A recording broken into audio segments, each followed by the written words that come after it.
network is going to behave. There you are. Yeah, we are on now.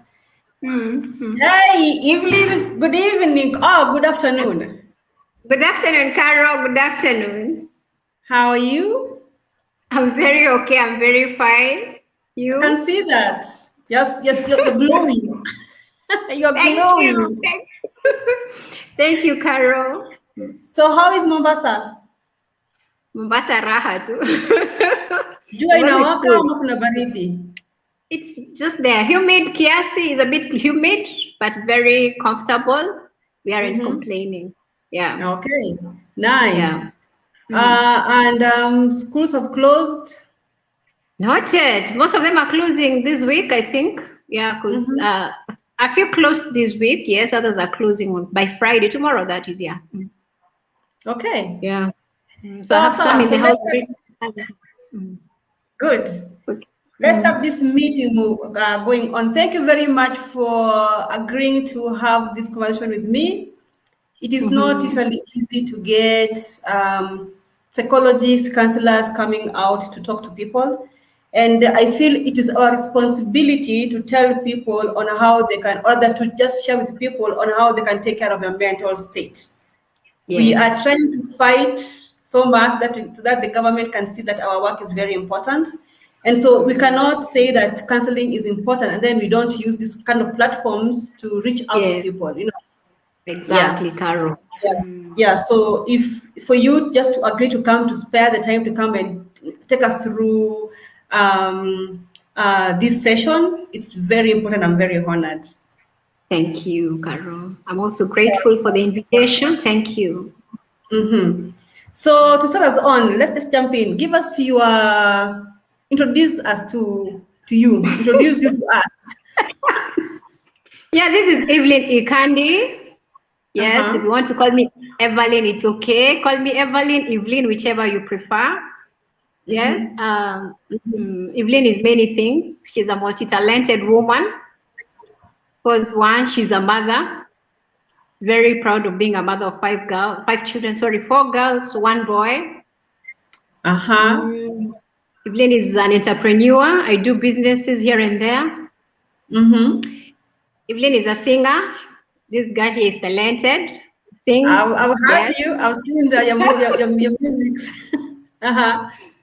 Upcoming though, I'm very upcoming. I'm also then what I really do for a day-to-day living is psychotherapy. I practice counseling psychology, and I've specialized in addictions counseling or addictions treatment rather. Yeah, so basically that's me. Though I'm many things, but the counseling part stands out in my life. I'm a counselor. Stands out. Right. I know that. Sometimes people think that counselors are not supposed to be having problems. We also have problems.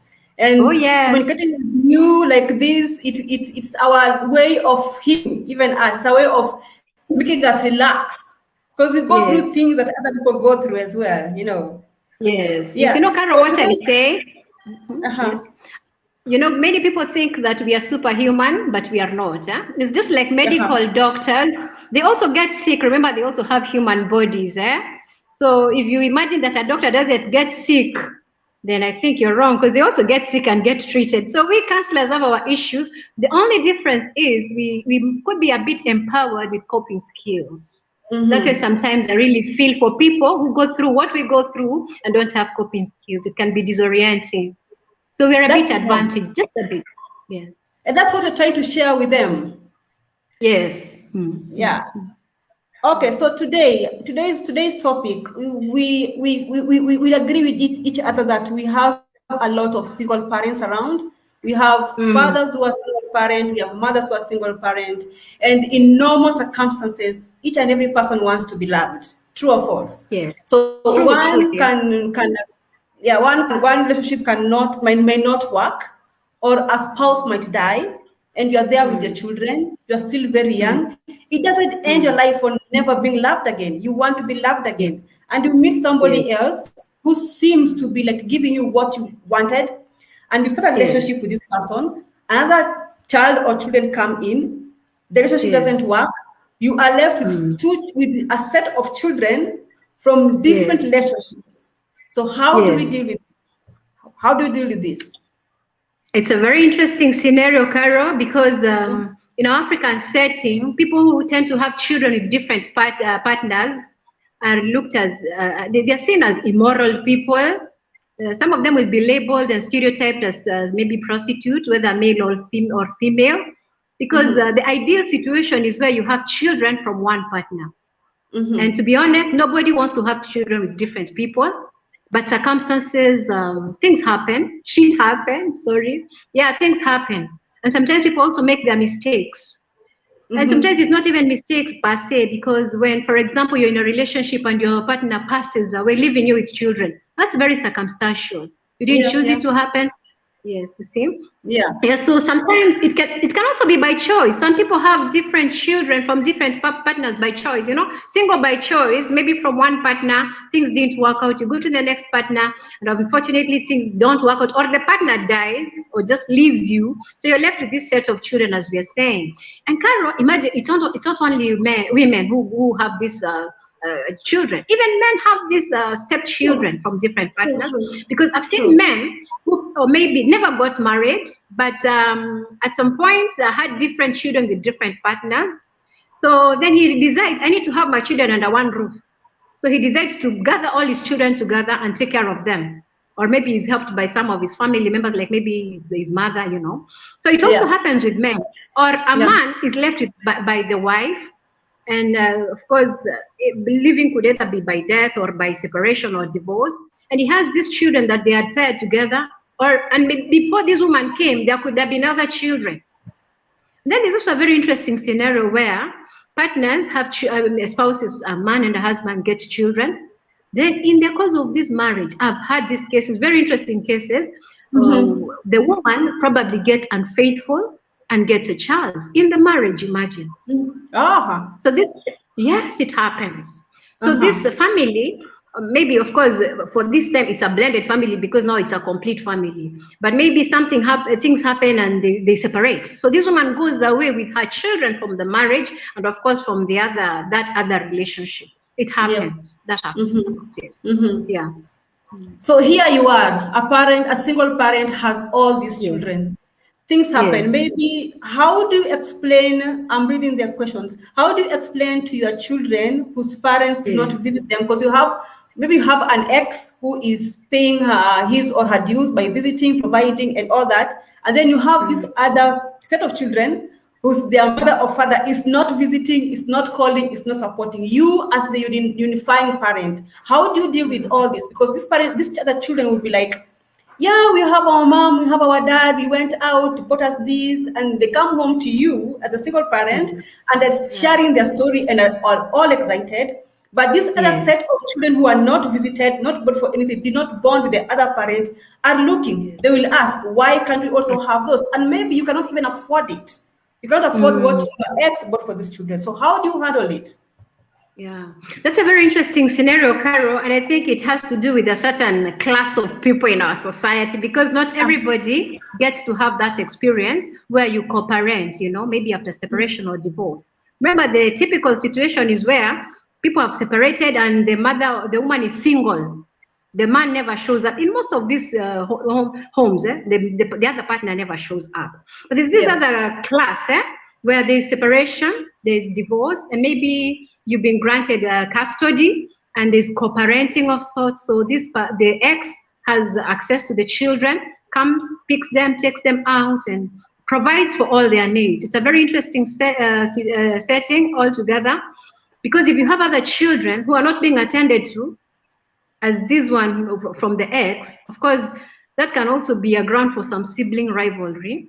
If not handled well. If not handled well by these unifying parents. So what I want to tell most single parents, first, you have to be very intentional in your parenting. You cannot just be random when you have children from different partners. You just have to sit down with yourself and purpose that I will parent, I will do it purposefully, I will do 1, 2, 3. So you even have to research and ask yourself, how do I make myself a better parent? Ask people around you who have made it. How are they coping?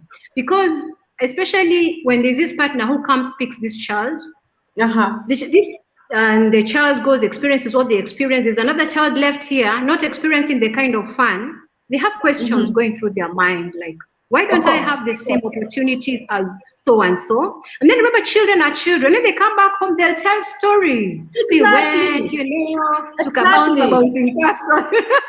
As they tell these things, and this child will always ask, and those questions can really be heart-wrenching for a parent, especially when you know the truth, that probably you also could have been able to take them out as well. Because in a typical situation, I would recommend that if you have the capacity, as this one is being taken out, on that same day, take these others out. If you have the ability, you see, or maybe set a budget aside. That's why I said it has to be very intentional, very purposeful.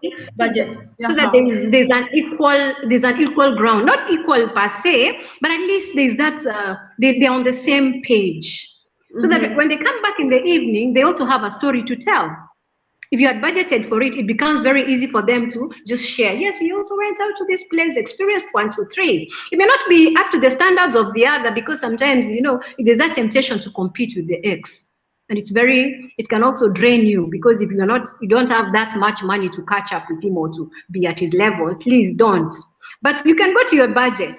What are you able to afford? Take them to a local place. We have a variety of places nowadays. Let the kids experience what the others are experiencing.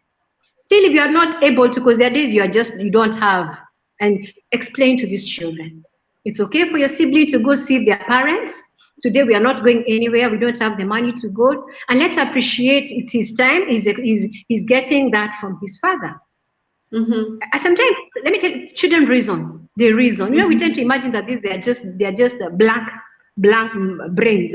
They process information. Talk to them. Explain to them. Let them ask you questions, and then assure them, when we have money, we'll also go to this place. And we may not have to go to the exact place so and so went, but we'll go to such a place. What if this child just went to the dad's house, and the dad's house is way above yours? You will not tell them that we'll also have a lifestyle like the dad of this other brother or sister of ours. Just assure them that it's okay. This parent happens to have a better lifestyle than us. And it's okay for your sister to experience the life they are experiencing. Also ask them, how would it have been if nobody was taking care of them? I would be struggling all alone. Let them understand, you have to let this happen.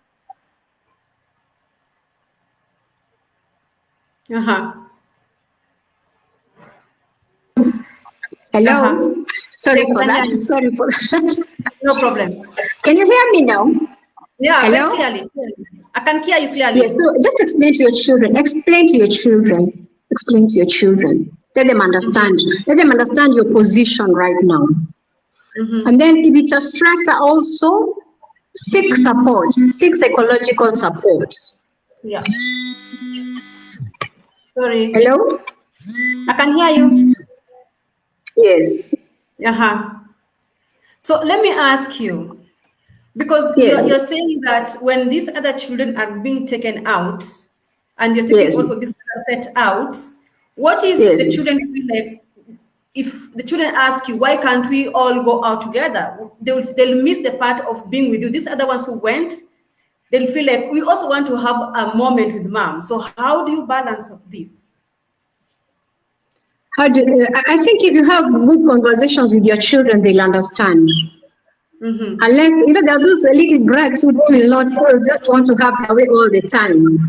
If they will insist to have their way, then it means there's also something about your parenting style. Our parenting style can also contribute to how our children react to us. Because if they have been able to listen to you previously, they will listen to you this one time when you explain things. So sometimes also look at your parenting style. Do they listen to you? Do they believe in you? Do they understand you? Yeah. So again, I'll ask still on that topic. What if your ex is trying to outshine you? Like, is he or she is trying to make you feel like, listen, I'm the one who knows how to do this thing. I'm going to show you how I do these things, and raises the bar higher, and you cannot reach there. So how do you tell a 5 years old that, listen, I cannot be where your sibling is. I cannot buy you things that your sibling has. How do you handle it? That can be tricky, very tricky, because it has to do with his personality, and sometimes we can't change these people. They are just like that. And maybe some of them are doing it to get back to you, like, see your life, you know. See your life after leaving me, see where you are today, you know. So if he's doing it to get back at you, it can also be very tricky. Do you think, is it possible to sit down with him and talk to him? Because sometimes I think if you are talking terms with your ex, maybe get to explain some things. When you do these things, can we just do it, can we balance things out? Maybe explain to him your position. Although sometimes explaining some of these things can be very tricky. It's like you're also exposing your weakness to this person. And that's what they wanted to hear. You know, you're giving them a weapon to fight you more. Because some of these people are very interesting. But if it's somebody reasonable, I think you can also ask him, can you help us also can you give me something? I don't know how you would put this in words, but I would also request him to help me with something if he is that well off, you know. Yeah, so that I'm also able to help the other children. And you know, there are also cases where maybe he's insisting on taking this student to very expensive. Maybe that's a question for a later date, but it's in connection with what we are saying right now for a later moment. But sometimes you might also ask him, can I also be the one providing the rent? Just give me the finances, let me budget, because you know your position. Although some of them will insist on doing it themselves. If you're able to talk to them, to give you the finances to budget, because you know what you're going through, it will not make sense for you to be taking a child to an international school where the siblings are going to a local public school just across just next door. It doesn't make sense because you're torturing these others. There's a disparity, a very big disparity, a very wide gap between the two. Yet you are the mother or the partner who should be bridging these gaps. So if this co-parenting is hurting you and the other children, I think you also need to look at it and review the terms of the co-parenting. You can review it. Yes. Yeah, that's very true. I like the way you brought it out. Like, you have to at least bring in the budget part. And sometimes if you're in that kind of a situation, then you might end up doing it the way schools do it. You know, in ECD where they say all children should carry bananas. No carrying extra, no doing this, because you make other children feel like as if, even us, you don't have, and then the pressure the mother or the father back at home. So if you are the parent, probably you can put it in a way whereby you make the children who come with extra, like before you bring it in, they fall in my hands first. So these other parents should make sure that whatever they buy the children, they put them in your hands first. So it is you who's going to decide who's going to get this, who's going to get this, or even how you're going to divide it equally among them. Because if they come in with things and they just show off and it's not organized, it's not so good. It's not so good. It's not so good at all. That's very true, Karen. It's very true. What about these other sets of exes who will never show up? They don't show up, they don't care, they don't give a damn. I mean, they don't do that. And then you have another one who is trying to show off. You know, so parenting very different. Very different. They are both bad. And co-parenting extremely bad. Co-parenting is all about maturity. If you cannot be mature in co-parenting, it will not work for you. If you have an ex who wants to show off and another ex who doesn't show up at all, you are in the middle, and you have to make these children feel like as if they are one. They all came from your womb. They all came from your loin, you know. So you have to make them feel unified, right? Okay, that's the next very question. true. Yeah, the next question, how can a single parent balance discipline when one set of the children are disciplined and the others are not? Because we find in co-parenting, when they go to visit their father or their mother, they come back home with attitude. And you have this other set of children who probably also went to visit their mother or their father, and they're just disciplined. So how do you balance this so that they don't get marked up? It's very interesting. Discipline is also very interesting in this kind of parenting. But I'd also say discipline is very relative, because what you might have as bad manners in your house may not be somebody else's bad manners. You see? But there's also the standard. You know the standard there? There are those standards, set rules. I think it's important as a parent to set rules, have your rules. Very clear rules in your house, that when you're under my roof, you don't do this, you don't do this, you don't do that. Set very clear rules, so that even when they come from the other partner, they know that once I enter mommy's house, I'm not going to do what I did at daddy's house. But sometimes it also becomes very contradicting and confusing for this child, who finds it okay to do one thing at the other partner's house and is not okay to do it in mommy's house, you know. This child can be very confused. So sometimes even helping them understand what is right and what is wrong can also be very tricky, because remember, you also don't want to badmouth the other partner. You don't tell them, oh, daddy teaches you bad manners. You know? Exactly. So it can be a very dicey situation, but I'm sure as a mother, there's wisdom you can use to instill the, you know, just that right bit of attitude, right bit of knowledge, like this is what is right, this is wrong, this is what is wrong. And sometimes we have kids from different partners whose behavior naturally take after their partners. You know? Yeah. Sometimes you find this child behaves so much like your ex, and they remind you of your ex's attitude, the outburst of anger. You might think it's a 2-year tantrum, but you're like, no, I think way after 2 years, it's not supposed to be like this. But then you remember, my spouse, my ex was like this. So this child is taking after the person, biological, you know, there are those genetic things, even personality traits. So what do you do about this? What do you do? And remember, some of these distinct issues, you know, these small issues can also get into you when they remind you of that ex. Especially if you haven't healed, you know, if you haven't healed from the wounds of your ex. Depends on how you left each other. Maybe it was a very painful separation. In most cases, if it was very painful and you haven't healed, as you know, you haven't maybe processed the pain well, you will transfer it to the child. So even if the child does not have in discipline cases, you will always tend to imagine, because you attribute so much of this child's personality traits to the ex who you have issues with. And that's why I think somebody said, if you do not heal from what hurt you, you will bleed on people who did not hurt you. If you do not heal from this relationship, you will bleed on your children. Remember, you are the only person they are looking up to. So even as you set your standards, as you set your rules, very clear rules, that don't do this, and then also remember, every broken rule has to have a form of punishment.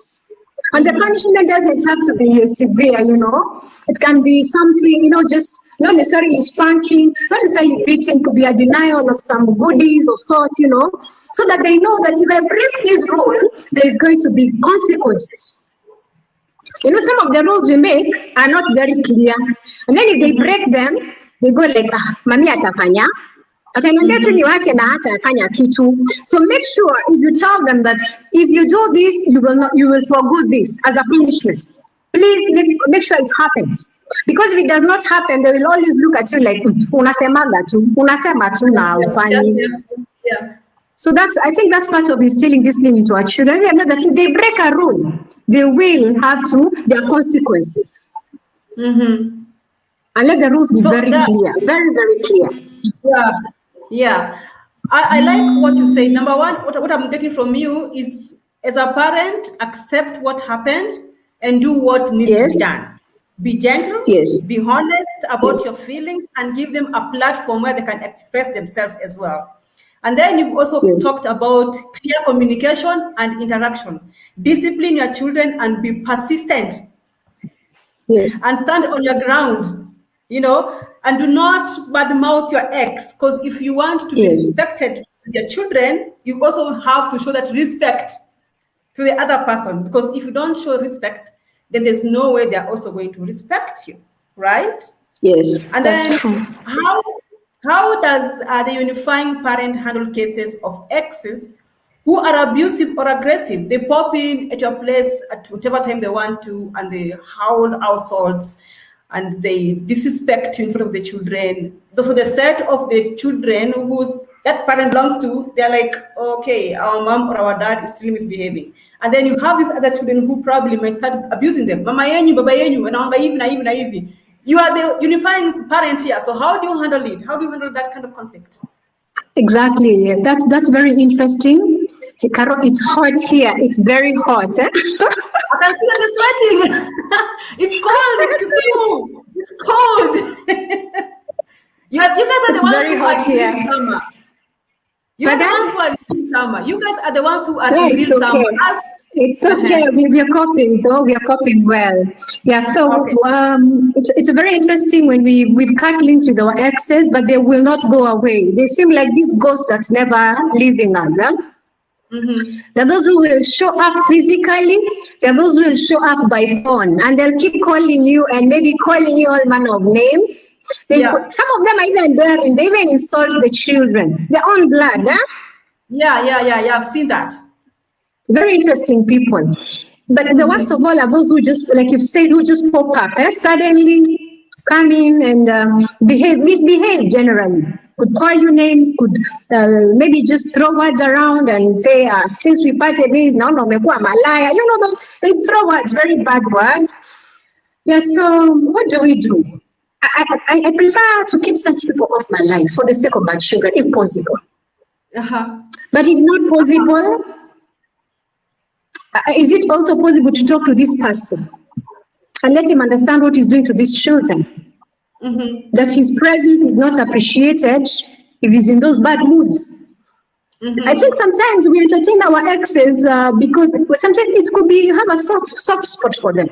Because, and remember also the children give us a soft spot for these men. Yeah. But I think it's also good to set your foot on the ground. Be firm and tell him, yes, I will give you access to your children.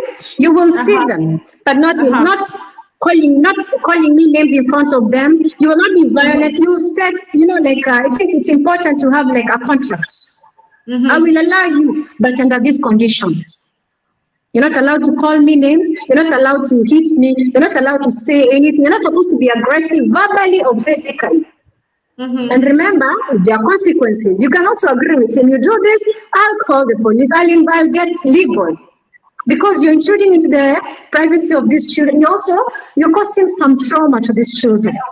Yes. I'm telling you, most of the cases we handle today, childhood experiences where kids were taken through trauma, it's more of tertiary trauma where they saw things happening to their parents. It's actually secondary, not even tertiary. Secondary, where they witnessed maybe their mother being beaten, they witnessed their mother being insulted, and it's trauma they carry along with them. We mess them up, and we don't want our children to be messed up. So I think it's very important to be very firm that I don't want my children affected negatively, so you can't do this. And you do this, I will move out. If you are possibly able to move out of that location, move out. Of course, if it's your own house, it's not possible to move out. But if you're able to keep that person off for the safety of your children, and also for your peace of mind, because you don't see how you'll be peaceful if this person keeps popping in any other day. Don't even know when they're going to come and find you in your best or bad mood. Personally, I would rather keep off such people because they're not good for me, they're not good for my children. Exactly. Maybe they'll take advantage of the fact that they are providing, and to them, they are entitled because they are providing. But can they also come in the right mood, in the right way, respectfully, see their children? Now imagine when they're coming to see their children, there is time limit, like you have an hour. After 1 hour or whatever number of hours you have, please leave my house. I think that's what I would do. Come to your house. Let me just cut you short. I don't even think they're supposed to come to your house. No. Supposed to take the children to another place or to their houses. Even if they go to their house, you need to find out what kind of house they are going to. You don't want your children to go to houses that you don't even know what goes on in those houses. You don't know who is there. I think it's good to get a neutral place. Maybe a quiet restaurant somewhere open. And remember, in most of these public places, Sarah seem to misbehave as they take care of the children. So I think it's good to keep them off your house. I think it's good. Let's keep our exes off our houses where our children are. Yeah, we don't need to keep them off our houses. I mean, why are they coming in the first place? Yeah. So how do you explain to the children that daddy is not supposed to come here or mom is supposed to come here? How do you tell the children why you are keeping them away from their mother or their father? Of course, you do it with a lot of wisdom and discretion. First, make sure that the action you're taking is after the children saw what happened. They have seen how he comes, maybe violent. They have seen him coming very aggressive. Ask them, do you like what you see? They will tell you they don't like it. In fact, some of these children say, Mom, tell him not to come here again. Some kids are so sharp and confident. And when they see him, they'll just want to run away and hide under the furniture. So ask them, do you like what you see? They'll say they don't like what they see. So even as you tell them, I'm going to talk to him not to come. So if you don't see him, it's okay. We might have to go see him somewhere public. Let the children understand. Explain to them, and they understand. These children are very sharp. That's nice. Somebody has sent me inbox telling me one thing. He's saying that he has 3 girls, and 2 of them are from a different relationship, and 1 is from a different relationship. Now, the mother of the one who is not around, the daughter is already on her periods, and he's the one who introduced her on how to put pads because the other ones were in school.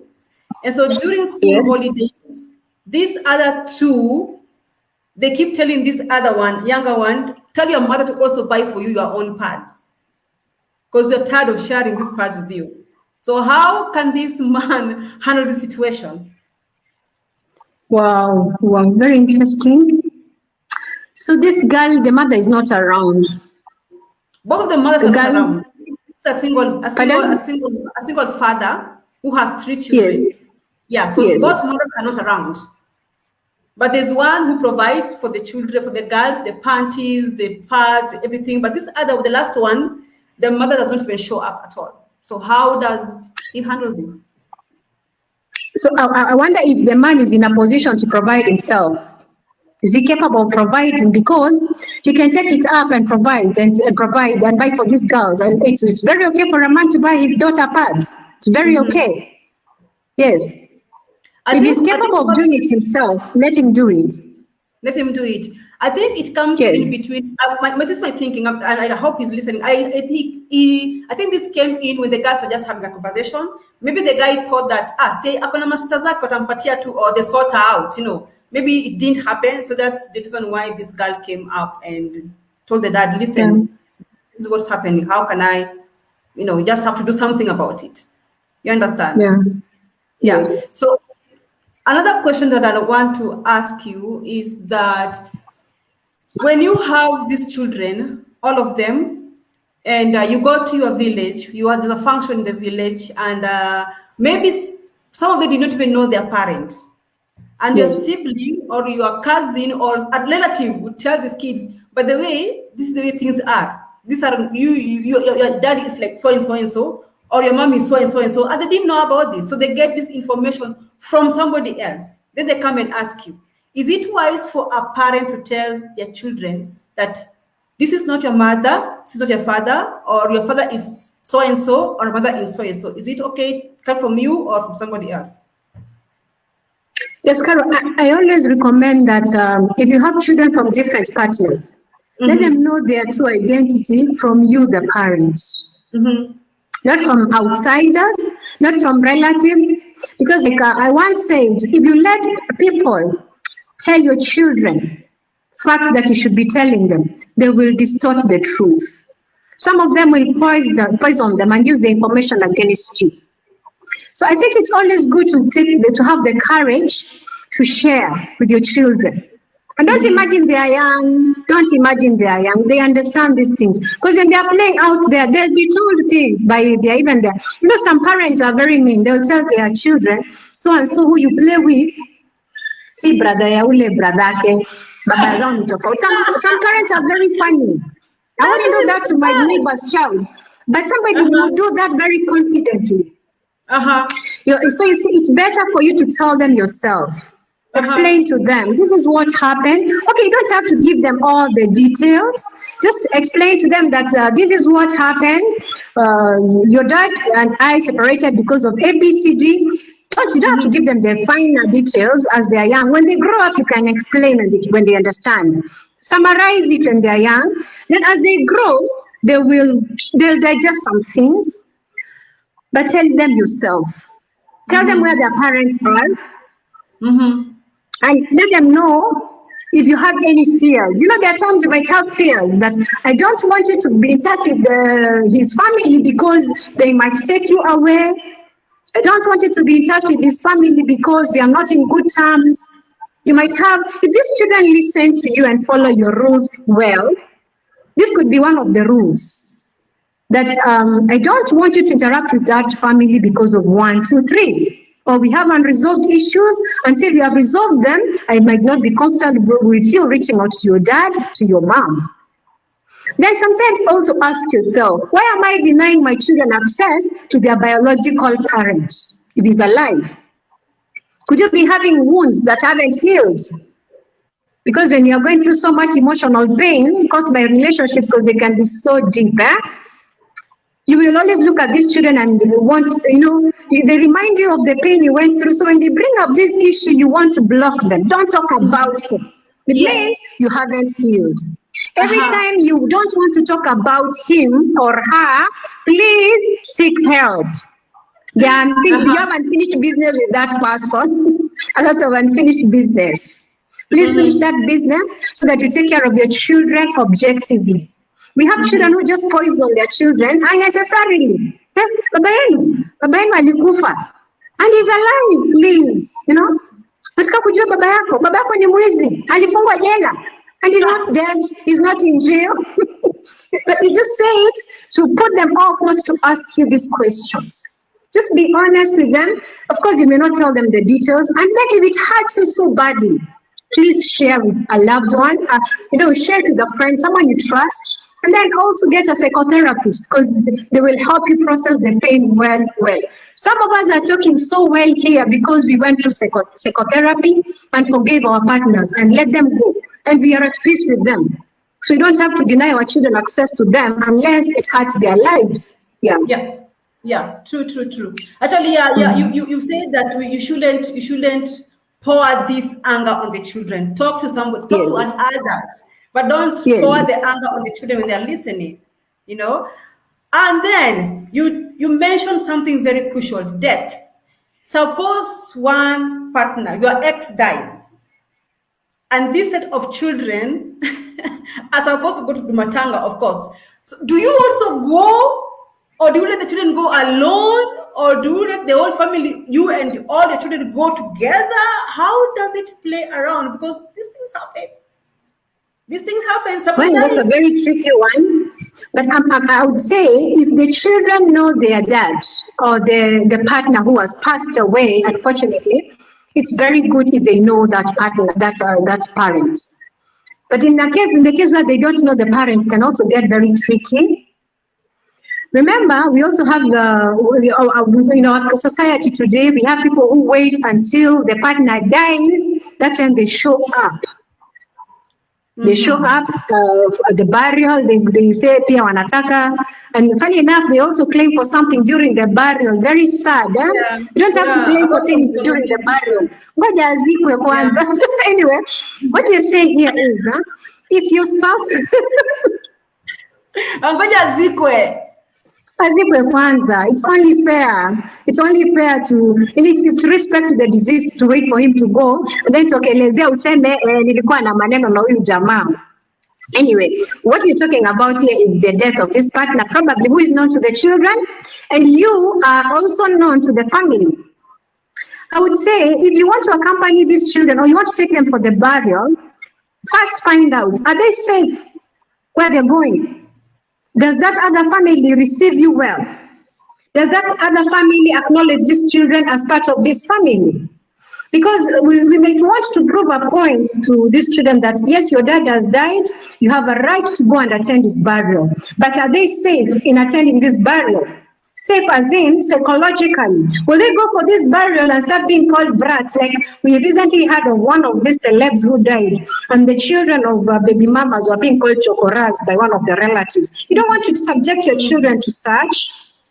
Find out, does that family accept these children? How do they treat them? Will they be treated well as they go for this burial? Will they be will they be recognized as the children of the deceased? If in your assessment you see all your children are safe, let them go. Then you yourself, are you safe going for that burial? But there are people who use burials as a ground settling moment, score settling moments. There are people who do that, unfortunately. So you yourself, are you safe going for that burial? Did he, much as you had parted ways? You have to go for that burial. I mean, can you use one of the relatives to go with the children and then you stay behind? Yes. You really have to go to that burial. Exactly. That's what I was about to say. If you feel not comfortable, if you feel unsafe, and you know, yes, safety is relative. Safety can be psychological or physical.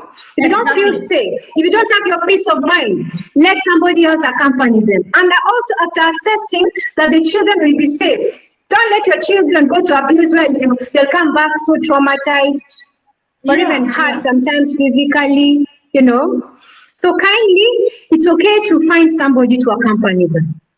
And it's also okay for you not to go at all. I like how technology has brought these things that you can even watch a burial from your house, Like recently we buried one of our relatives and we didn't have to go, of course, because of the COVID rules, but we watched the burial from our house and all was well and we felt like we were part of the burial. So sometimes we can also take advantage of this technology, take advantage of them, attend the burial from where you feel safest to mourn this person. But also remember, let them mourn the person. Let them mourn their dad well. Because we also have cases where we don't mourn well, so with time we become pathological in our mourning. In loss and grief, we have issues that can be unresolved and later affect our lives. And then one thing I also know very well about unresolved grief, it's a loss in itself if you've lost a loved one. So if you don't process it well, it has a way of attracting other losses in your life.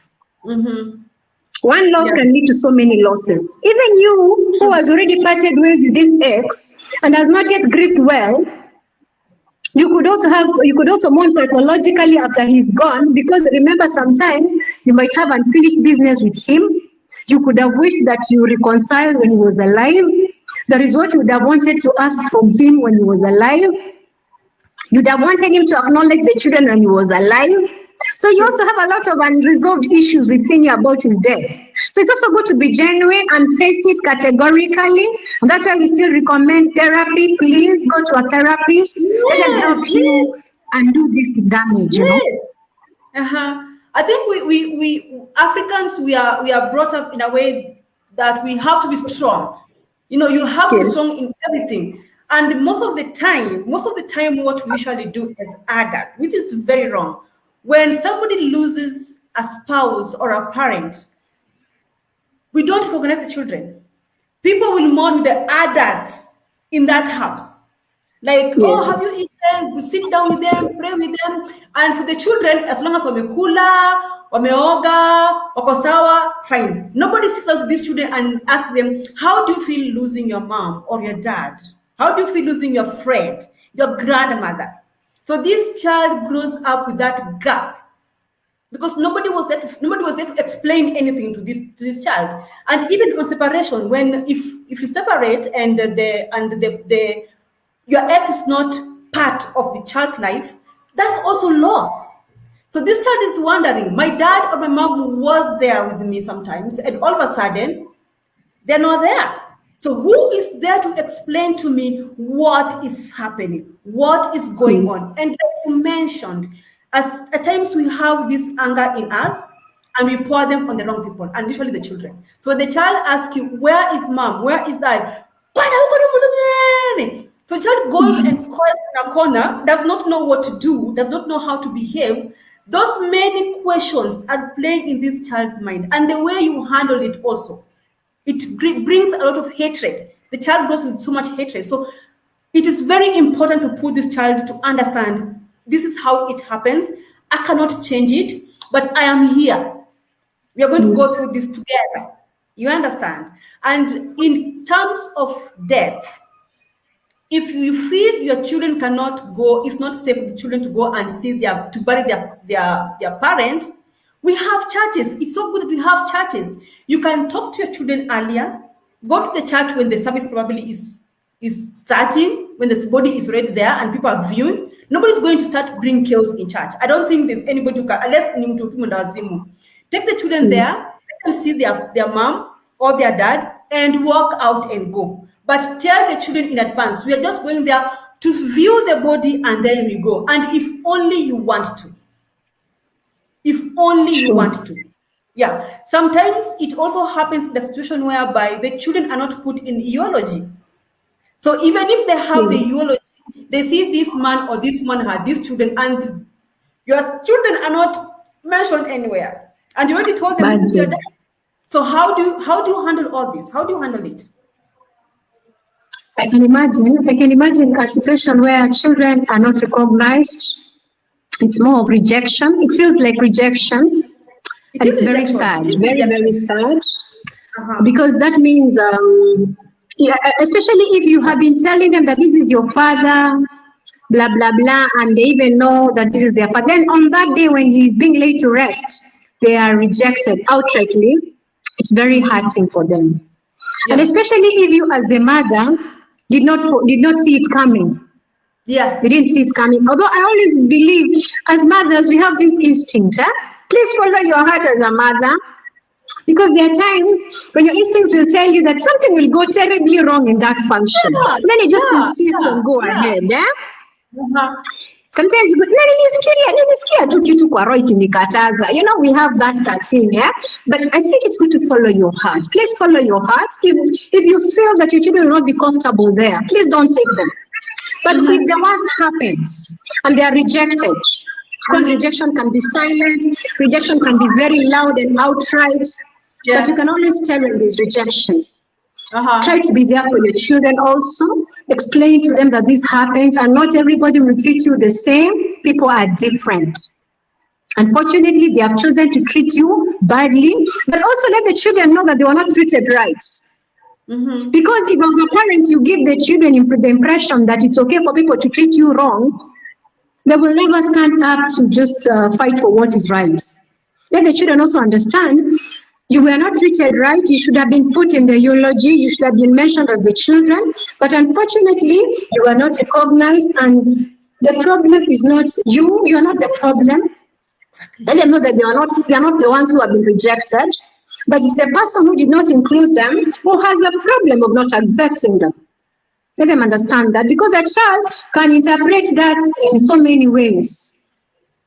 And remember, some of these issues children have today stem from very interesting childhood experiences. Very small childhood experience triggered a lot of low self-esteem, a lot of anger issues, you know. So let the children understand that you are not treated right. This is not how it should have been. This is how, in fact, tell them this is what happens in a normal setting. But unfortunately, you do not get what you deserve. Then kindly remember, there's also child therapy. I keep insisting on therapy. Take your kids for child therapy, please. And the good thing with counseling nowadays, it's evolving. We have people who specialize in addictions counseling like I do. We have people who have specialized in marriage therapy. We have people who have specialized in child therapy. Try to get your therapist, someone who has passion for children, to talk to your children. I did that at some point for my child who had been with my ex for a while. So when she came to me, she was so different, very different. And I was not able to just handle her. You could tell that her behavior was so different from the ones I had brought up. And I was struggling to just accept the reality that she's different. But therapy really helped me. Much as I'm a counselor, I had to seek help from somebody else. And we are coping well. So anyway, we're talking about death and all that. But it's also good to take your children for therapy through these seasons of life. After death, the death of a loved one. Let them process their issues well. Okay? True. It's just on therapy. That's the reason why actually I have a petition in Parliament whereby my prayer was to have the government have therapists all over the all over the public facility. When you go to schools, we have therapists, not the garden counseling teacher. That's different. When you go to the hospital, there are therapists. When you go to places of work, therapists. Schools, university, everywhere. Because sometimes children, even in cases of rape, so a child was raped, the parents decided to negotiate with this rapist, and the child who was raped is struggling with these things. So where does this child go to? Because the parents themselves already sold her out.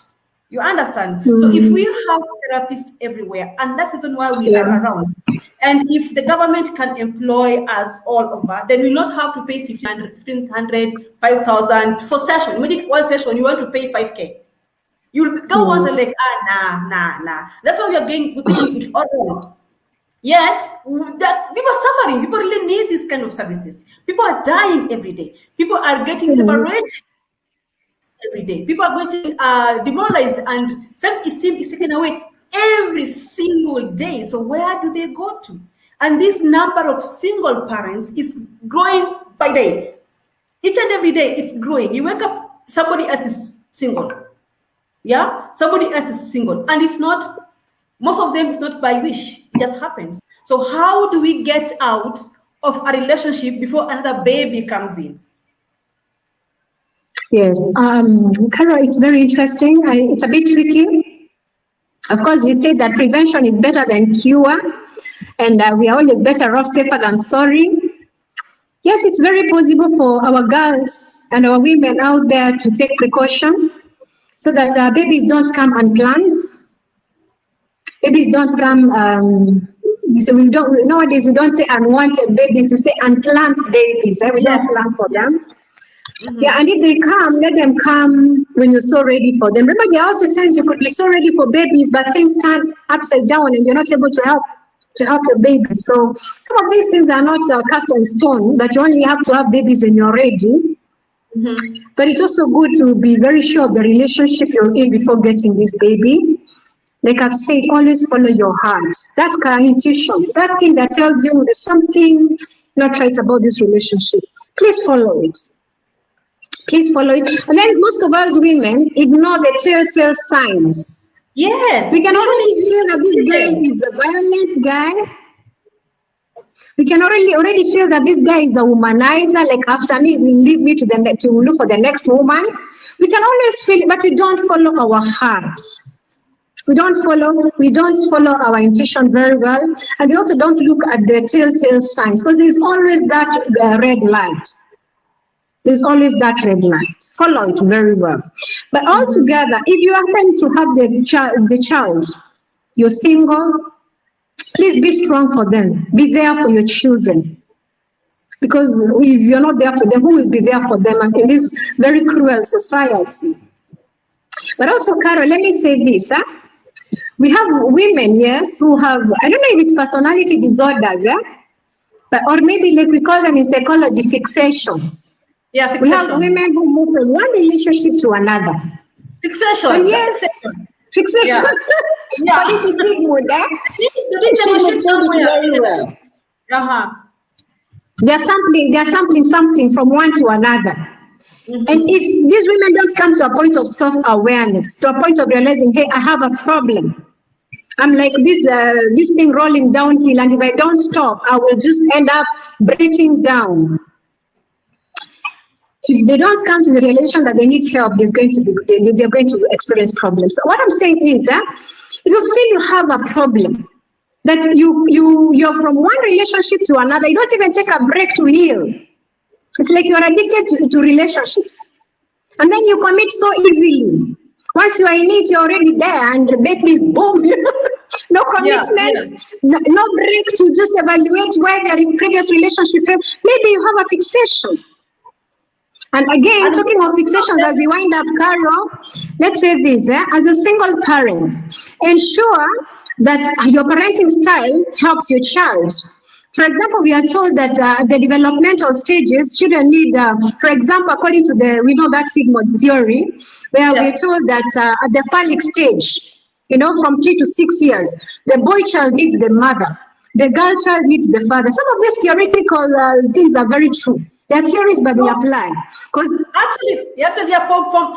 from Mibram potty training, it has toilet training has fixation, and if most of the people who again jump from one relationship to another without healing, and it's mapepo, yeah.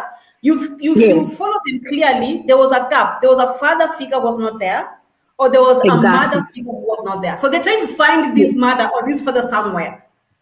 Yes, that's very true. That's why I'm saying, as a single mother, make sure if you have children of course, when they are young, especially from 3 to 6 years, if it's a girl, you don't have a father figure around you, get a father figure, get a brother, get a friend you trust to once in a while play the role of that father they need. Before, of course, maybe you get into a marriage relationship.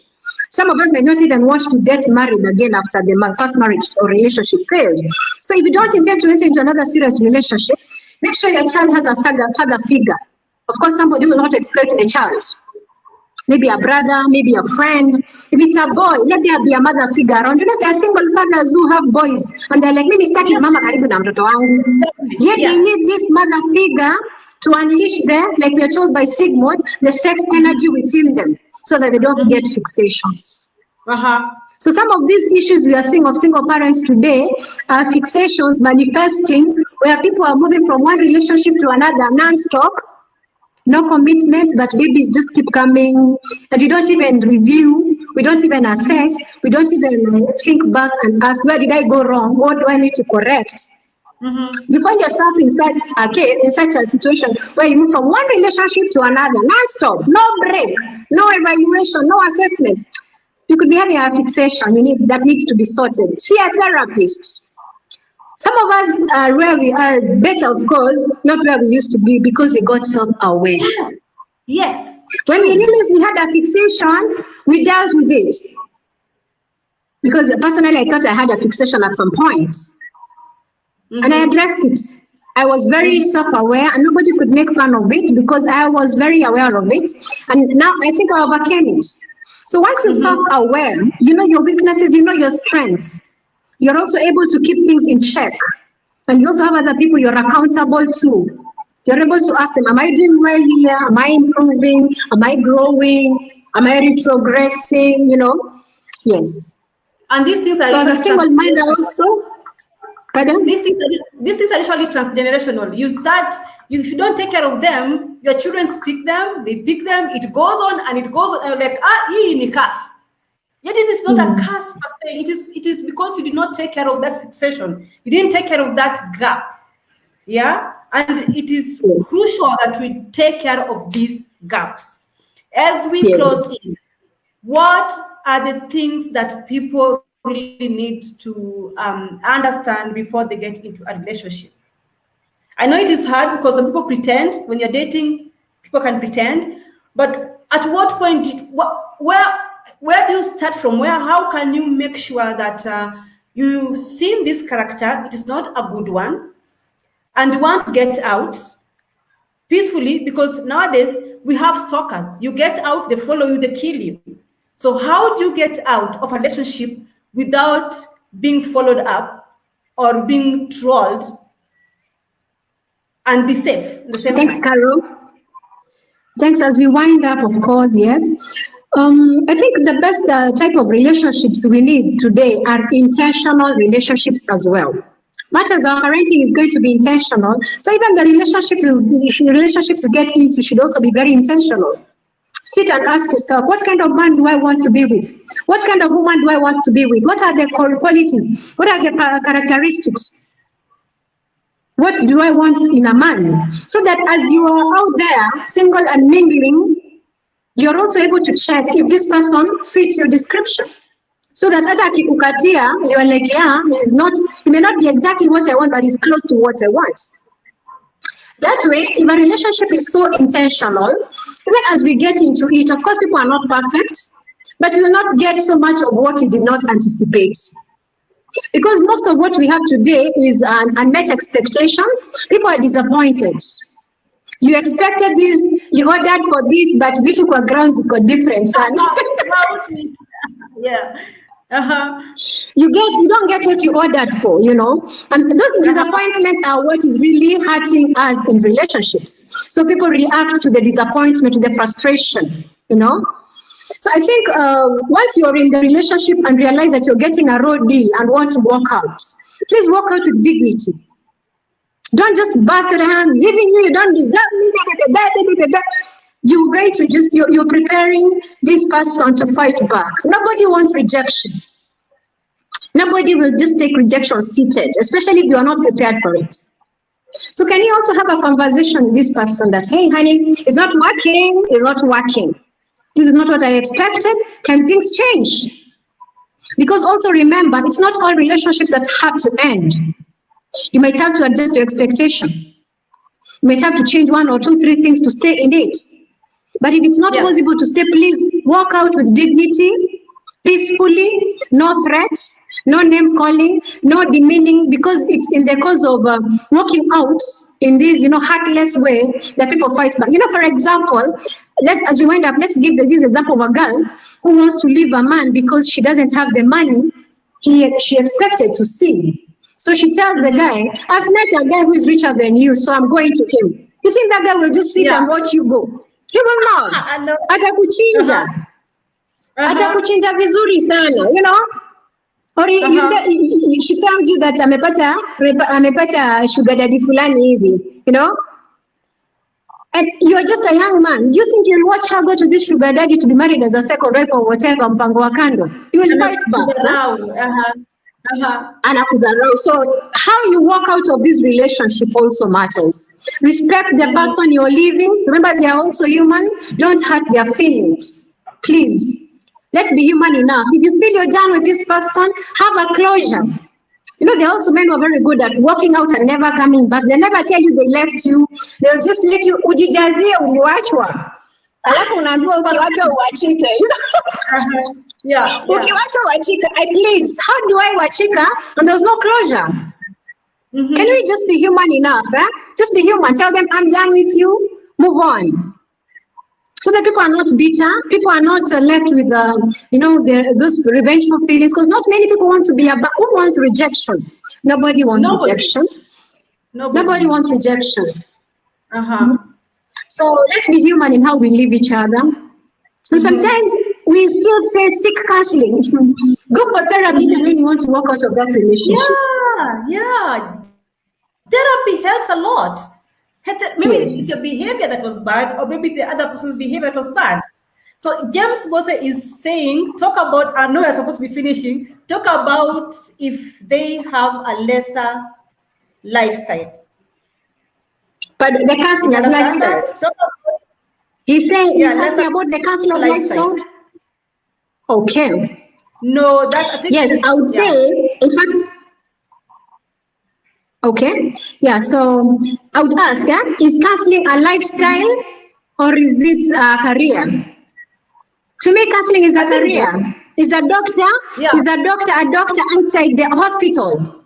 Is not, unless he feels like treating outside the hospital, the station of duty. So same to us here, it's just a career. It's only that it calls for, of course, you being a role model of sorts. It calls for you just being a pace setter, because there's no way you'll be telling people to quit addiction and you're busy drinking with them in the club. Hello, they won't listen to you. So sometimes it also calls for a lifestyle check, which is good. It works for your good. But it's not, counseling is not a lifestyle per se, it's a career like any other. Okay. Pastor Simon Baraka, wow, nice question. How can one break a relationship without being trolled? Nice question, Caroline. Thank you for watching me. This is very good. Thank you very much. Thank you very much. And now to summarize what you've said, I'm going back to summarize. Accept what happened and do what needs to be done. Clear communication and interaction. Don't badmouth your ex. Motivate yourself to power and through challenges. And finally, take care of yourself. Choose your partner well. Don't jump from one person to another, and check if you are the one who have a problem, right? And above all, therapy works. Therapy works. Thank you very much, and see you next time. Thank you, Carol. Evelyn, thank you. Evelyn has taken us through this, and probably next time we're going to talk about drugs and addiction. How does one start getting addicted? People don't know that. And why is it so hard for addicts to come out of addiction? Why is it so hard? Why is it that people go to rehabilitation when they come out? Yeah, can I answer that as we go? Hello?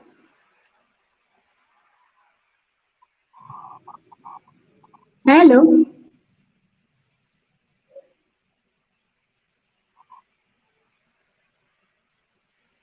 Hello?